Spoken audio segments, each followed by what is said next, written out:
Hello, hello, hello. Welcome, everyone. The day is finally here. We're at the global. Oh my God, we're at the Global Game Changers Summit, and I'm so excited to be joined by these four amazing and powerhouse individuals. Let's welcome Tamanie Dove, Gerald Keys, Mia Moravis, and Armand Hutton. Make some noise! Yeah. Okay. Hey. All right. How's everybody doing? I think everyone's on the East Coast, and timing it's in the Sunday afternoon for you guys. Yeah, Doing good. Happy to be here. Yeah, and I think the audience just literally, I think, watched 3 of your keynotes just before this panel. So we can dive right into some of the things we're going to talk about in our Breaking into the Music Industry session. Okay, but I don't want to start on a serious note, Like, we got to do some fun stuff. And I feel like you guys are the coolest people to do fun stuff with. I feel like you're the most people that would anticipate the crazy from me, and I appreciate that. But don't worry, this is pretty chill and mild crazy. We have a little fun icebreaker that we're gonna do that is a little bit of a game of this or that. So I'm gonna need you guys to let me know. I'm gonna give you 2 options to choose from, and you're gonna let me know this or that. Does that kind of make sense? There you go. yes. Are you ready? Okay. And the audience can take part in this as well. They can let us know in the chat which they prefer. Okay. So the first question we're going to do is, drum roll. Okay. Do you guys prefer 80s music or early 2000s music? Now, I'm curious, like, what would your preferred choice be? I don't want to put like 60s in case I was the only one like grooving along to funk. So I put 80s because I assume all of us have listened to it. What do you guys think? I'm all 80s. I love disco. I'm just saying. Loved it. Yeah. What about I you guys? personally think that the songwriting was better in the 80s, but to me, I have a high level connection to the early 2000s because I graduated high school in 2005. So like the soundtrack to my adolescent life was early 2000s. So, but I love the songwriting more in the 80s. Yeah. That's a good answer. I thought you were going to say because the 2000s had you in it as a producer and you're like, excuse me, of course I'm better. Oh yeah, no, that's when I started. That's when it was like, how do I figure all these things out? Yeah. Mia and Armand, what about you guys? 80s was really invigorating and joyful. And then the 2000s were more reality based, like the kind of things that people were singing about. So, I really could relate to that as well. So it's really tough, but I'm going to have to say for pure joy and jumping around, because the 80s was one big costume party. 80s. I was going to say 80s too. So don't worry, you got my vote. Armand, what about you? I have 2 words. 1 word, thriller. Yes. Thriller coming out in the 80s, My cements it job. in any decade, any century that you want to put it up against. Yes. Because Michael Jackson and all those great records, Thriller and Bad, came out then. I'm gonna go with the 80s. It's so There you go. ground changing and sprawling. Yeah. I agree. I think it paved the way for a lot of the things that we do today. And I think it was around probably the 80s or slightly before that when hip hop also first started. And hip hop just celebrated its 50th anniversary this year. So many incredible groundbreaking. it's a pretty 80s were hard decade to 80s keep. when hip hop was starting to cross into other spaces, or other spaces were crossing with hip hop, where it was like taboo to like do hip hop. So like the people that were like Aerosmith and different other man. Yeah. It was great time. Do you think any other decade could live up to that? Do you think like this 2020 era-ish, could we live up to that, or like no, we ain't coming close? It's oversaturated. You have to dig. I think there's songs that are just as great as back then, but they don't get the attention, and you have to dig for them. So it makes it a very like we don't want to go. But that's what I love about living now, though. If you ask when would you rather have lived, the 80s or now, I would definitely say now, because then they didn't have the same access to the music libraries that we have now. It's the reasons why Kate Bush, is having an incredible resurgence, and all of these artists are having an incredible resurgence, because man, I don't want to age myself, but these kids are going back and they're doing the research. Yes, they are. There are a lot of different things in the forefront, and a lot of different things are being pushed to the front, but the real ones are going back and listening and learning and building on those things. And so now I would definitely take living now over living back then. And I gotta add to that, it's changed. I was there back then. And the music industry has changed so much over the last, 40, 50 years, from going into a studio and recording with all this huge gear. Now everybody's got a home studio, and they have, computers and plugins for their, digital audio workstations at home. And so it's giving a lot of younger people the opportunity to create. Yes. When you think about it, I mean, back then, you just had to know somebody, right? So it's Right. The whole landscape has changed a lot since. Yeah. I would like to take Armand's question into the question for all of you. Like, would you rather live in the 80s or live, like, I mean, I know you lived there, but like, would you would you like to go back and listen to music that's in the way the 80s did, or now? Because I would actually think I would vote to go back to the 80s, probably because I wasn't there, and I'd assume I would like to go through, or like look through vinyls or look through cassettes. Like, I think that would be cool. I used to have like a CD player, and I could that's how I knew like all the songs in an album, because my family used to take like car rides, and like I would bring like 3 of my favorite CDs and like listen to everything on repeat. But I don't do that anymore. I just listen to 1 song or 2 songs per artist. So I just miss the 8-track tapes. I just miss those.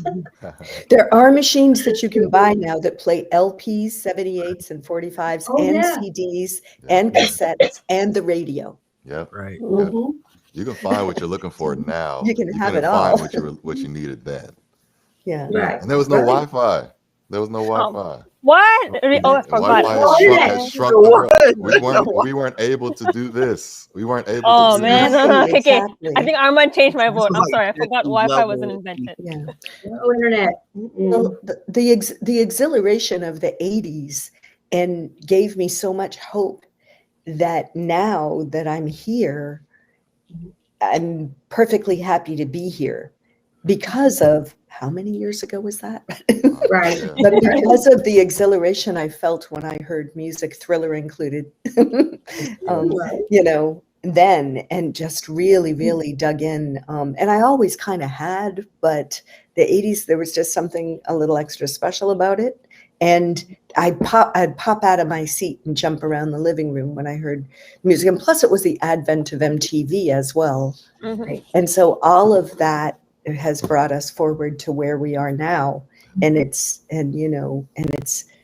still exhilarating. And that's something that's great to be able to say. That's sweet. Well, I'm glad this first little question has taken us into a whirlwind of a conversation. I can't believe time is ticking, but okay, I'll hop on to our next icebreaker, but I love it. No, keep going. I love the connection that you guys are having with each other. You guys are one of the most seamless panels. It's like you're all friends for like the past 10 years, but it's only the second time we've met as a group, so it's impressive. Okay, our next boundaries, so there you go. Our next this or that question is... All right. Oh, no, that's still the same question. My apologies. The person in the back end is now slightly embarrassed. There you go. Oh, gosh. If you could choose your favorite artist, would you say it's Elvis Presley or the Beatles? Oh, you're going to get us into trouble here. I gotta figure out an easy way to answer this. In trouble. I feel like leave it to Gerald to give us a diplomatic answer, right? Gerald, there you go. I'm gonna say the Beatles on my end for the songwriting aspect and the originality. I think that's a big part of it for me. I have to agree with Gerald on that. Yeah. Man, it's a unanimous thing. Yeah.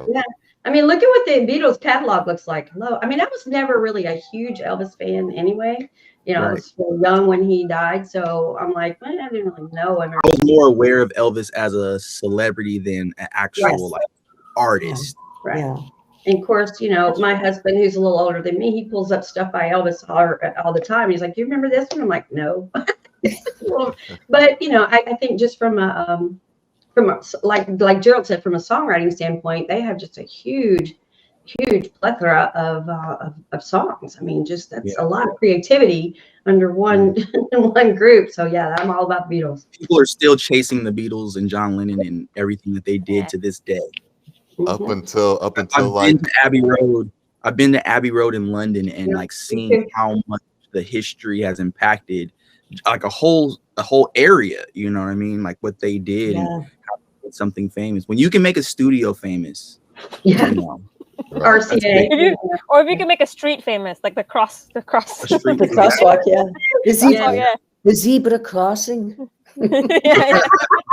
Yeah, good one. Good one. Yeah. Up Armand, until I like think, just yeah. up until like just a few maybe weeks ago or whatever, they literally just released another Beatles song, Yes. or at least the Yeah. last one. You know, that their ability to continue to evolve, I think, is what made them so incredible in the short period that they were actually a group. Right. All the albums are different from the last one, and just their ability to keep up with technology and to utilize it Right. is just, it's mind blowing, and it's the reason why they're one of the biggest bands in the world. And I agree with what everybody is saying, just in terms of the creativity and musical creativity of Elvis. I can't necessarily speak to that the same way that I can with the Beatles. Right. I should have chose a harder comparison. I should have asked you guys Mozart of the Beatles or something like that. Ask you who left a bigger cultural impact 200 years ago, or like, but no. Same in their era. Yeah. Yeah. That's true. That's true. I find it very impressive of how music can actually transcend time, like how the Beatles does for many people. Like, you don't even realize how many people the Beatles have inspired.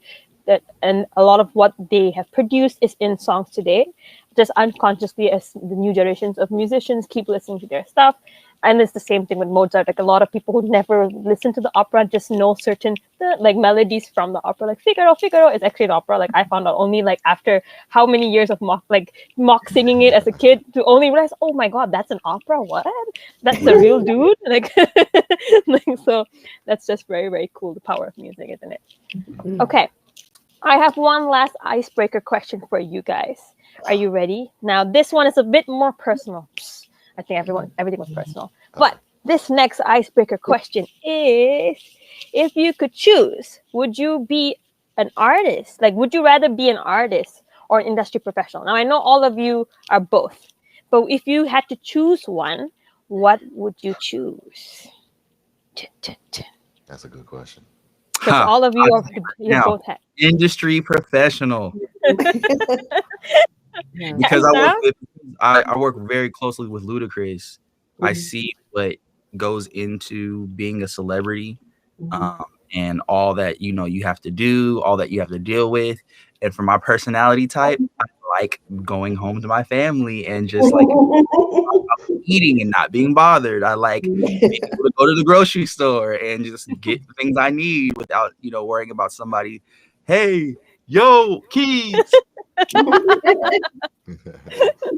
So, yeah, that's a no-brainer for me. I actually like being both.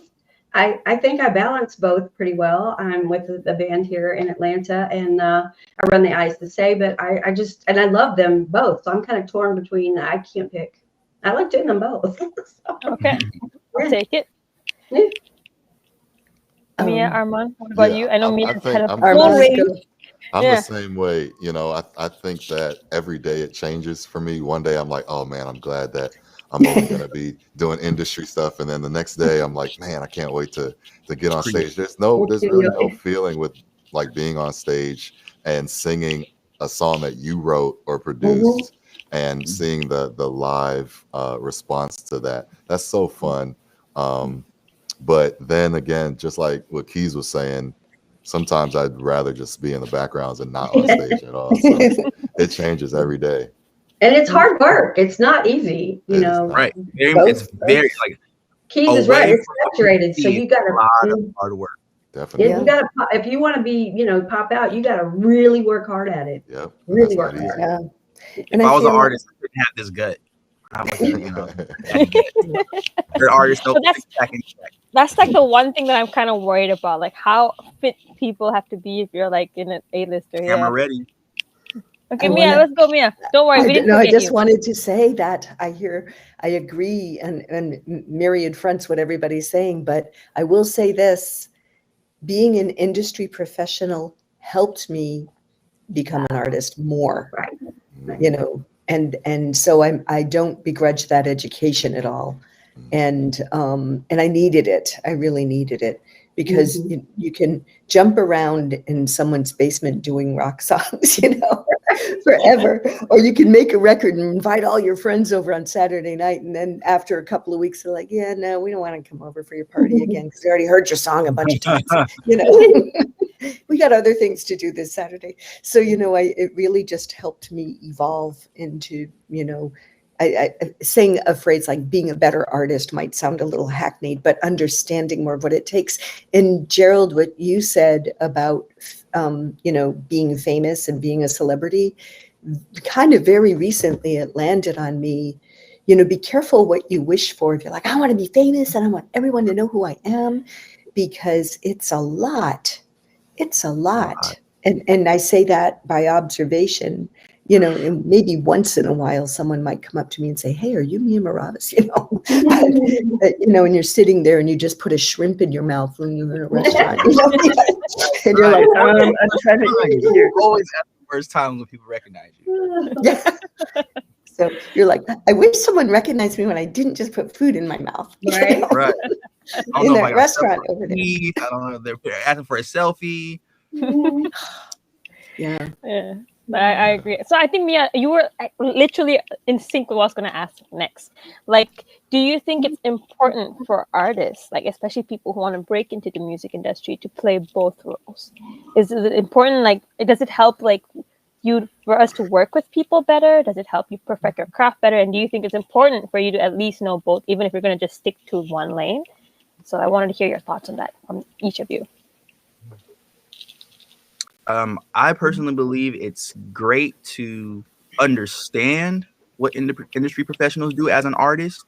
I don't think that you should take on the roles. I think, if you have to early on just to you get the ball rolling and get some motion going, yeah. But as soon as possible, find people that you can delegate the things that you really don't want to do that have nothing to do with the creative process. Delegate those things to them so that you can just focus on being the best creative you can possibly be. Interesting. Nice. I was not expecting that answer, but okay. I'll make a mental note.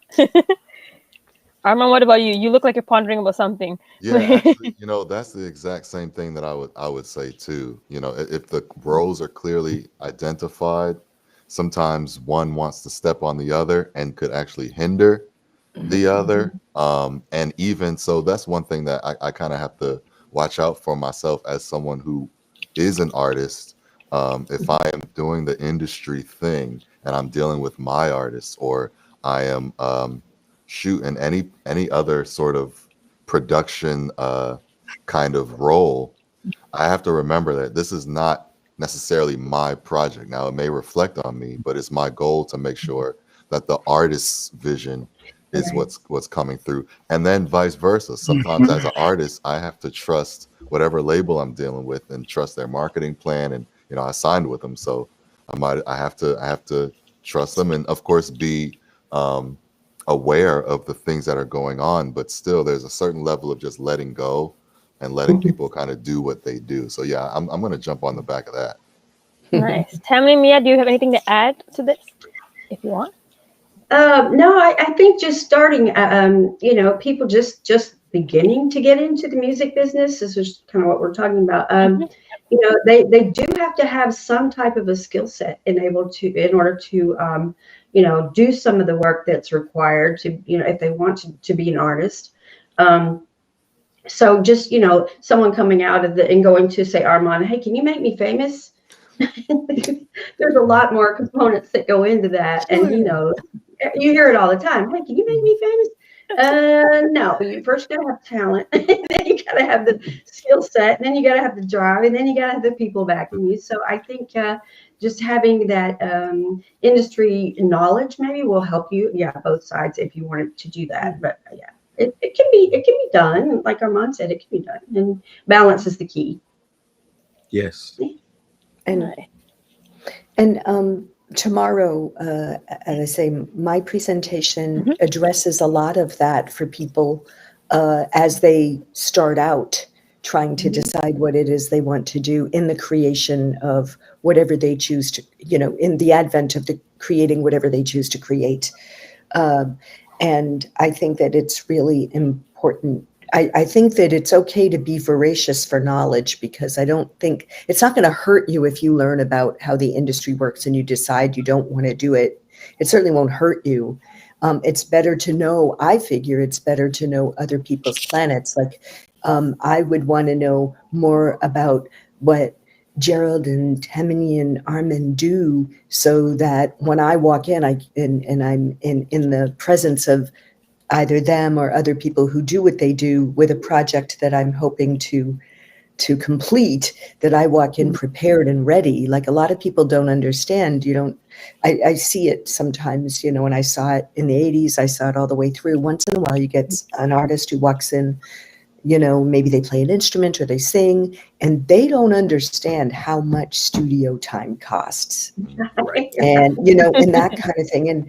And that's just an example, and I'm not being by saying so, but if you understand what this producer's got to do for you, what the sound engineer, mixing and mastering will be, what the song rights and your performing rights organization is, if you understand all of that, you'll be much more prepared for when you go to lay down that creation and get it out into the world. And I don't think there's a darn thing wrong with that. Yeah. I mean, to piggyback off that real quick, just as an advice to the audience, I think it's very important that you get okay with being ignorant in what you don't know, and like asking all the time. Like, when you do find those people that can handle the things that you need handled for your career and your advancement, that it's okay to be like a blank canvas and just say, hey, I don't know anything about this, or here's what I do know about this. As we're going and doing things, can you explain why we're doing this, or all that? That way you're not having to come up with the concepts, but at least you'll get the understanding, and that information will grow over time and compound over time. Yep. And I think that's exactly, as someone who started as an artist first and then slowly started paving my way to understand the industry, I'm nowhere near the level of comprehension of any of you guys. But I think it's such a vast ocean of information that once you're in it and you're used to it, I think it comes second nature. But when you're from the outside, you can hear the same terms: publishing, PRO, distribution, sync. You can hear the words over and over again. And no matter how many times people explain to you in the beginning stages, it just takes time to grasp. And I think that's a nice way of how you phrased it, Gerald. Like how do you actually keep working with people until you get what's happening in the industry? Okay. So speaking of which, since there's 4 of you here, I'm gonna ask, what is one like hard skill, or like one like actual thing, like technical wise, that you feel people should learn about the industry, the music industry? And what is one soft skill, like a life lesson that you learn? Like, it doesn't have to be like go and learn about copyright. Like the copyright could be like the technical stuff, but what's also like a value that you feel was important for you? And so and you don't have to echo people. You can always just choose a different one. I'll go first. Okay, so I gotta get it off my I chest gotta now. get it off just in case, because it's just what you said. You don't have to echo. And I'm like, okay, well, I know one of them are going to say what I'm going to say, so let me say it first. So I think that one of the technical skills, especially from the artist and us also from the industry side, since we were talking about both of those, is learning how to cut your own vocals, learning how to demo as much as you possibly can, whether it's putting an instrument down, which now takes you to something else, because now that means learning how to be proficient at it, an instrument, to get it down. So learning how to sit down with your DAW or with something to record yourself, I think is key. And then to supplement that, it's just important to have patience with yourself and patience with the DAW. The technology is going to get on your nerves, while you're learning to do it, while you're getting faster. And just like learning an instrument or anything else, you're going to want to put it down. But if you have patience with yourself and as they said, ask all the questions that you can, I think learning a DAW, learning how to record yourself, and having patience with yourself and with other things, I think are 2 very key things. That was a really hand-in-hand thing, because the DAWs really make sure they test your patience. Oh yeah. DAWs and traffic, man. Those are the 2 things. Hey, I live in Atlanta. We got the traffic big time here. Yes, we do. I'll go. I think I was told, I was like 12 years old, by someone. I don't know if you guys remember Roger Miller. He wrote a bunch of songs. Mom was his manager for a while, but I got some advice from him, and I was like, why are you telling me this now? But it sunk in many, many years later when I started to actually write some music, because he wrote a bunch. He said, always write, and this just goes to songwriting, if anybody's into songwriting. He said, always write, or always try to write when you're emotional. Yep. Because most music is written with a lot of feeling. So, when you get that writer's block, or whatever, I just always remember what he told me. And like I said, I was looking at him like, why are you telling me this at 12 years old? I don't know what you're talking about. And then, years later, I was like, wow, that was one of those things that it came back. Oh, when you're really emotional, that's when you write something. I'm like, okay, and it's work. It works. But pour it out of you. Huh? It wants to get out. It wants all the emotion. Yeah, and then you just pour it out, and it just. He used to do that all the time, but that was my one piece of advice that really stuck with me over the years. And that is so key. That's so key too, because nowadays you're having a lot of these writers camps and people churning out these songs so quickly. And when you listen back, you know that there's no emotion. And so it's literally you guys can tell the sound. It's just the sound of the day. You're like, the sound of the era. Okay. But to write with emotion that still goes a long way to this day. And really quick example, I haven't heard this new Megan Thee Stallion song, but somebody highlighted some lyrics to it. It says something about like missing her mom or something in the song, and people have just jumped onto that line. It's like, oh man, I miss my mom too, and I want to go. Just that small bit of putting emotion in one line went so much further. It's resonating with people, and so I think that is so spot on. That's so spot on. Yeah. I think the greatest songwriters of our time in any genre, I think they all pulled from a real place. That's why a lot of the records that we listen to come from, stay to the test of time. It's like all these great Whitney Houston records, the writers that were writing these records were actually going through stuff, the Babyface, he's like one of the greatest R&B songwriters in general. And he was able to, state that he writes love songs because he's likes being in love. So anytime he falls in love or, he's able to pull from a place and from a real time, even if he's not in that space at that moment, he's able to channel that feeling, that time when he used to be the guy to get rejected, or he used to be just head over heels over women. So when he gets to writing a song, it just pours out of him organically, Yeah. And I think the way that I learned that was with this heavy metal guitarist. She was amazing. Her name was Lori Price, but her artist name was Lori Dale. And she said, she called that "eat when you're hungry." Yeah. Don't write when you're not really hungry for it. You might have someone who writes novels say to you, no matter what, write every day, write in your diary or anything. But when you're writing a song, you have 3 minutes ish, depending on what the purpose of the song is, to make people feel things. And if you're not feeling anything when you write it, then you can't expect that to transfer through, really. And we're all connected through emotions, you know what I mean? I feel like that's why music is a universal language, because it taps into emotion. And so when you're just creating a fantasy world, I feel like I talk to songwriters and they say they got writer's block and they haven't been able to write anything. It's like, you only have writer's block because you're not being honest with yourself, or you're not going through anything. And so you should never have writer's block, because we're all going through something. Right? Yeah, I was gonna say that. You write songs from that space, from that honesty space, you will always have a better chance at connecting to the world, as opposed to connecting to a fantasy world and people that want to be in this fantasy world that you're creating. But if you really can, communicate that, because we all go through anger, hurt, sadness, happiness and gratitude. And if we're able to draw from those spaces, we'll have a better chance at being world renowned from a songwriting sense.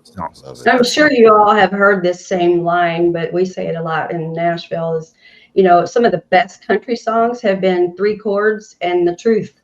The truth. I love it. It. 3 chords and the truth.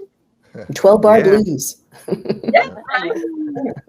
Oh man, this is such an amazing conversation. Okay, before I ask the next question, Gerald and Mia, do you want to add on any other skills or things people should know? real quick? Gerald, you go first.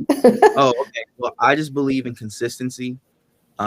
Consistency. Armand, I'm so glad you went first because I was definitely going to say, cutting your own vocals. But from a technical standpoint, in today's time, I would say being good at content. And I don't mean being good at content, meaning having the highest production value. I just mean being good at being okay with where you are in your process and documenting and sharing it with the world. Wow. I think it's very important today to be able to consistently document and expose yourself so that people can see your growth. Because if you do it every day and, consistently, there will be growth. That's inevitable, right?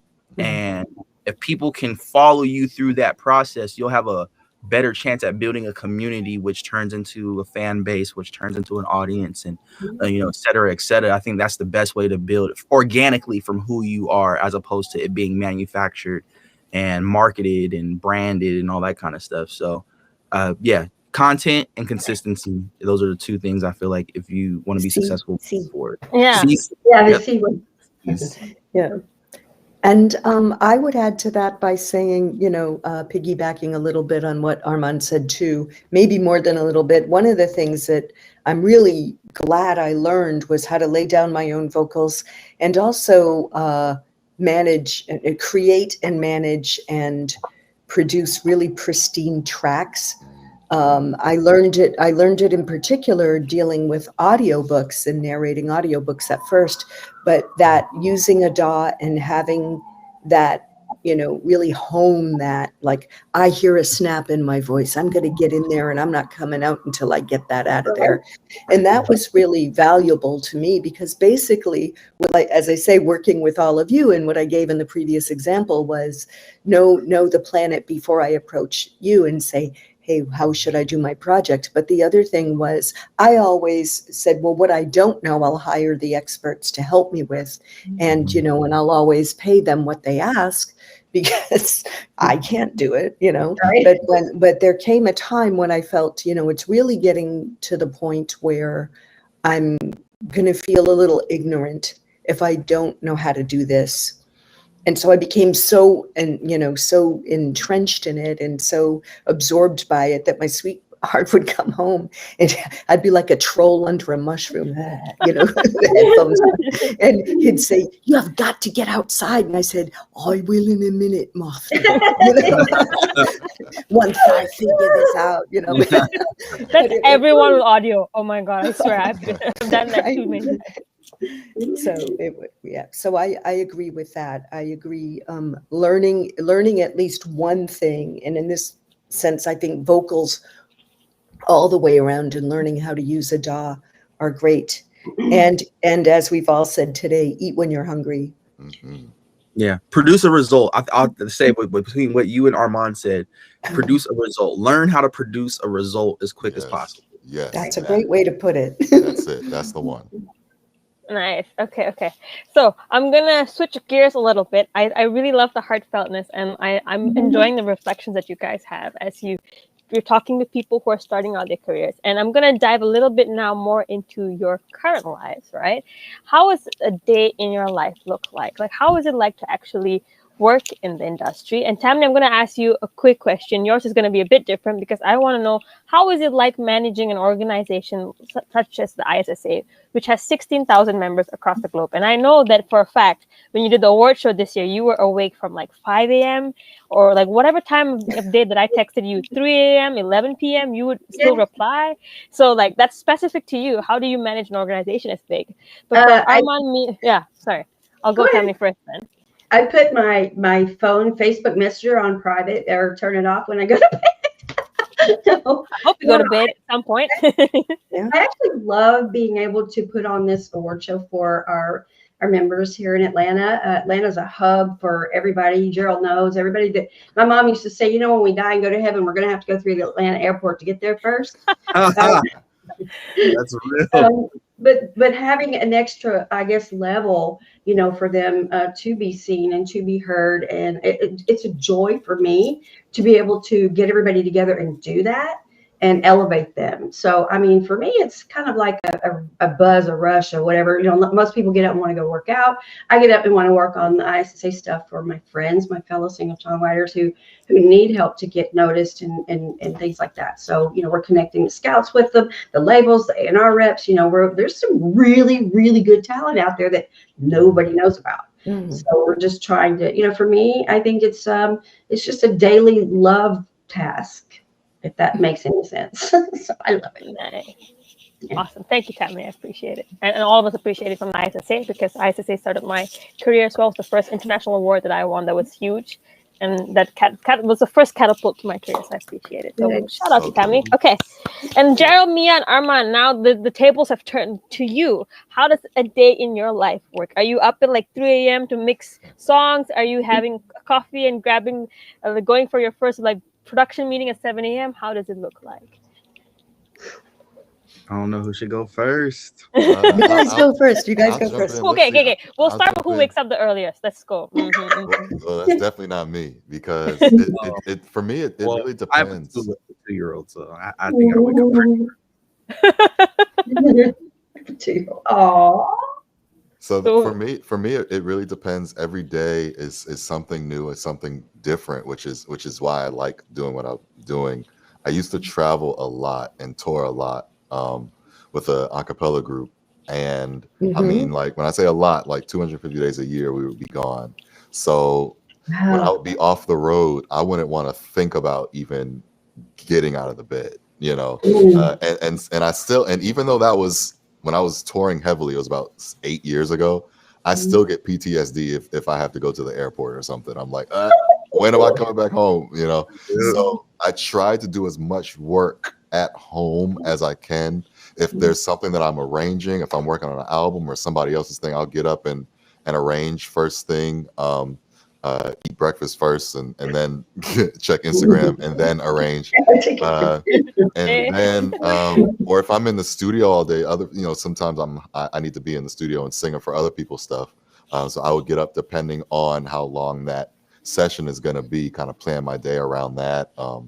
But every day is or if I'll call up one of the board members or something that I just want to meet and reach out to and make sure that people's voices are being heard and things like that. So it's every day. It's I have to wake up or go to bed the night before and say, okay, what's on the calendar for tomorrow, and plan out the day maybe the night before or something. So and that's what I love about being in music too, and learning these random things. Like I engineered an album last year. And I would have never thought that I would have been proficient enough in Logic or in any DAW to engineer an album. No singing, no, producing, literally just engineering it. And I had to be the one to sit there and do all the cuts and the chops and and that was really cool for me, And I think that as we learn these random little things like making graphics or building content, you start to see different ways to use your creativity and things that you enjoy, things that you may not enjoy. But you start getting these different skill sets along the way. So that's something in the encouraging tip that, again, piggybacking on what we all said in the last question, learn as much as you can, because as you go forward, there may be things that you don't want to pay somebody to do that you know how to do. Those little things go a long way. So every day it changes for me, and I love it that way. Thanks, Armand.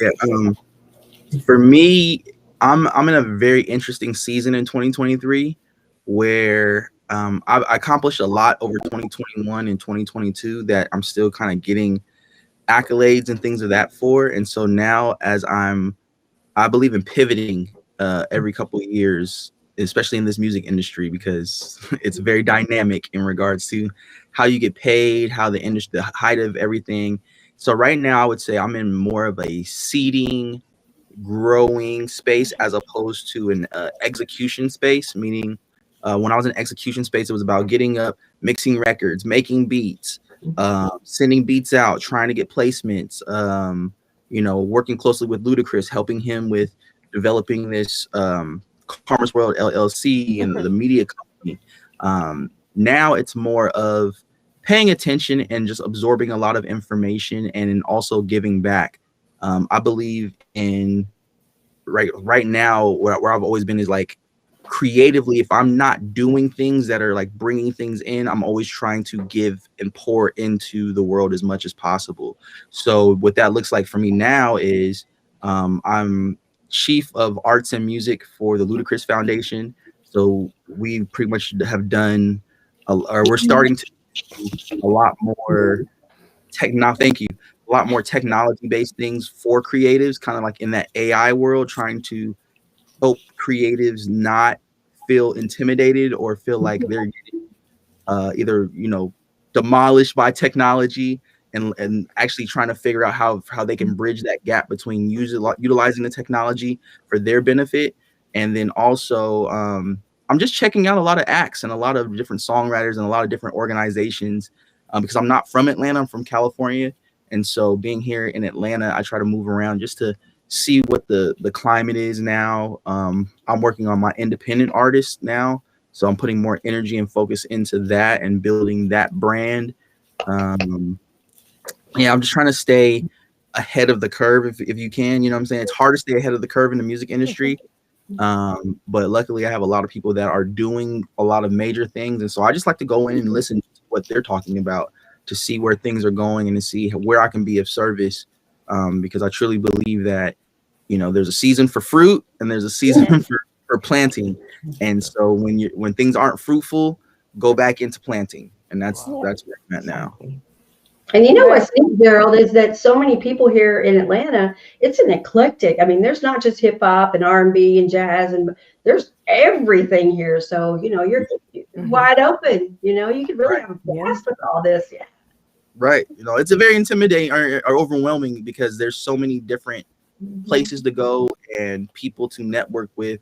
And like being a full-time dad, I'm like trying to balance my time, be at home, and then also get outside and take as many meetings and have as many conversations and all that. But I'm big on podcasts. I listen to podcasts all day. Good. I'm sure your 2-year-old's a bigger hit than you are. I'm sorry, Gerald, at any party though. Like I'm sure that's an immediate conversion. When I take him, he's a superstar. Mia, how is it like in your shoes? Like, do you get to watch musicals and go, And Yeah, I do. Yeah. And in fact, I just said to my sweetheart last night, we watched 4 shows. We were traveling. We watched 4 shows in 10 days in 2 different countries. And so, and that's great to be back into that realm. Right now, I would say the daily thing is I have to have coffee the minute I get up, and I get up at like 5 or 6, and then of course I always say I'm going to go back to bed later and no one's going to know, and I never do. I wish to be like that. Yes. And then once in a while I'll wake up and I'll go, oh, what time is it? And it'll be a weekend. And my sweetheart will say it's 11. And I'm like, 11 in the morning? I slept till 11 in the morning. But mostly what I do is exactly what Armand was saying, was definitely prep for the next day. And these last several months have been incredibly busy. We are taking shows that did survive, Broadway shows that did survive the pandemic, thank goodness, and getting them ready for Broadway in the West End or the other way around. So there's always that going on. And also I produced albums this year, and I'm already in production on one for other artists, not for myself. And I'm, already producing for next year. Maybe a third of that album is done. And then there's just trying to be Mia, the little with her puppy paws up going, I want to be an artist too, so, and having some things come true too. And one of the things that happened this year was and it was from last year going into this year, was just realizing, I'm doing so much that's external, so to speak, that I was starting to starve a little in here. I've been doing a lot of audiobook work, which I'm very, fulfilled by. But I was born, for instance, and then I'll end it after this, but my birthday is Christmas Day. And so for all these years, and you could, oh, you're so sweet. For all these years, I had just always said I would love to do a Christmas album, but but all original songs. Well, good luck with that, right? But finally, Lisa Eves and I did do it. We rearranged 3 public domain songs, and all the rest are written by the 2 of us. And normally I don't usually talk about things, but now that it's uploaded and it's going to come out, I'll say it. But it was just one of those things that literally, if I said how many decades it took for me to finally do that, because I wanted to, you know what I mean? Don't do that, folks at home. Could do what you want to do right away. I just waited a really long time, so it's very lovely to have something like that done. But the day-to-day is definitely making sure that all those I's are dotted and the T's are crossed to make sure, because, as you can surmise, it's millions and millions of dollars to put up shows. And for them to have survived the pandemic, I have to really stay on it, and make sure the investors are happy, the other producers are happy, and everything like that. So that's a bit serious, but it's lovely and it's fun still. And it's lovely to go to see shows as well and to introduce other people to shows. Yeah.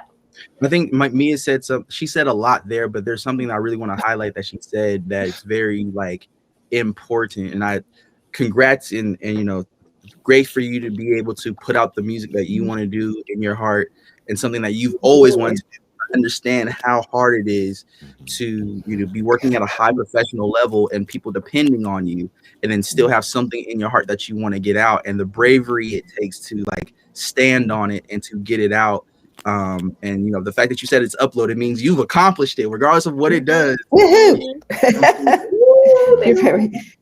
And I mean, and it's just what I would say is, because life can change like that, and life is such a fluid dynamic, don't wait as long as I did. I'm lucky I'm still here to do it. And I think that we should answer one thing we should do. We all have to work. We all have to make sure we have roof over head and food in tummies and all of that, because we've all had times when that wasn't the case, perhaps. But I would just say, if you have something you feel really passionate about, it's okay to let it come to the forefront. And that's what I would definitely advise as well. Man, I will say, I don't know who's listening, but I needed that. Me too. I did. Me too. I am working on something now that I haven't really told many people about, but oh my, it's no one will expect. If you know anything about me, no one would expect what I'm working on. All the acapella stuff. But after I finish these songs, or writing just one line, or spending something on what I am trying to do for myself, it makes me feel so good. It's it really does. I can't wait now. I can't wait. I know. I can't wait. Like it. I don't know who's gonna like it, or if anybody's ever gonna like it, but I love it. Yes. And that's what counts. That's what counts. Some people were saying, "Oh, well, when are you going to release the single? Or when are you going to do this? And when are you going to do that?" I said, "We just simply did it because we wanted to." Yeah. And well, are you going to submit it to XYZ award? And no, we just really did it because we wanted to. And so sorry, go ahead. Sorry. I was just going to say, so that Lisa and I had this thing that, so that we wouldn't get overly distracted by that kind of thing, we'd go, high five, nobody cares. I'm going to adopt that. It's a great way to sum it all up for sure. Artists, I think the audience doesn't understand a lot of times the bravery it takes to be an artist. Because we can release music as fast as we want, and the access to create music is very easy, but it still is a hard mental barrier sometimes, to just be able to put something into the world and wait for them to judge it. You know what I mean? Yeah. And that's that's a hard thing that some of us professionals in different areas of music, if we have creativity in our hearts, it's very hard for us because we have too much information. Yes. Yeah. That's a very good point. From all the things, all the metrics, and all the different things that we judge people and we judge music on, and things of that nature get into our brains, and we feel like we're going to be held to those same standards. So sometimes, even though I can give the best advice to these up and coming artists, that I'm like, you follow these steps, I believe you can be a superstar. But me utilizing those things on myself, I don't have the bravery to do that. You know, and we have to look in the mirror at ourselves sometimes too and say, you're your own superstar, because, you know, we're working and working, you know, out there for the other projects, which I'm very grateful to work on them. It's just that if you get to the point where you sit there and literally say, like, say you go for your annual doctor's appointment to make sure your health is okay, and then they say, please sit over there, we need to keep you, you know, you know, you start to worry, and then you go, what didn't I do? Right. What did, and then they say you're fine, and then you go, phew. But you know, but in those moments, you sit there and say, what didn't I do? Wow. And then you go home and look in the mirror. I didn't do this. I didn't do this. I didn't do this. I didn't do this. Don't do that to yourselves, is what I'd say. It's I feel like perfectly we're in the fine. audience now. This is great. This is Mia's panel. No, it's not. I'm so sorry. No, I think it's Oh my wonderful. God. I think if anything, this whole panel has gotten me at the very least. I hope it's to the audience and to you guys too. But I think it's gotten us reconnected to our hearts and why we do music as a thing. I think it just feels nice to be understood in the challenges of managing what you know, exactly like what Gerald said. It's like what you know versus what you want to do and what you feel you should do. Because it's so tricky to be a successful earning artist who lives in the industry compared to someone who just releases music for fun. And I think sometimes I kind of wish I had the ignorance that I had at 15 when I wrote songs. Like some of the songs that I wrote were so brilliant. I'm like, wow, I didn't know about charting on the radio. I didn't care about Apple Music streams. I didn't care if people were singing along or if it was catchy. Like I just wrote, and it turned out it was really good. But like you didn't have that pressure to create, and I think sometimes you do better in that. But I'm gonna be wrapping up this panel as we have the last 10 minutes or so, and I'm gonna ask you guys, as someone like me, right, someone who's just gonna be the tipping point of their career, hopefully, what would you guys do as the next step? Like what advice would you give, or what direction do you think artists like me should actually head towards? It could be technical, it could be a soft skill. I don't know. Like, what do you guys do? It could be both. This is a tough question, but yeah. Challenge yourself to write outside of your comfort zone. Yep, for sure. Keep challenging yourself. I believe that you should find your audience and speak to them. Yeah. Once you've gotten the, you know, technical aspects out the way, and you feel confident in creating and putting it out to the world, find the people that resonate, you know, with you. Find somebody that's always commenting on your stuff if they're consistent, and make the music for that one person. Just for like a year.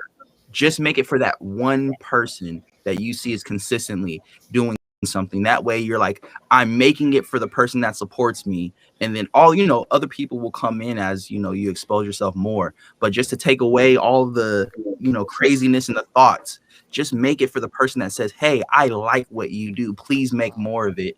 And if you keep doing it for that person, I think over a year's time you'll find yourself in a way bigger space, in a bigger community. Oh, okay. Nice. Thank you, Gerald. Thank you, Tamanie. Me and Armand. Oh my God. I will say two things. First of all, I hope you're re-recording this and go back and listen to everything that everybody said, because this was gold.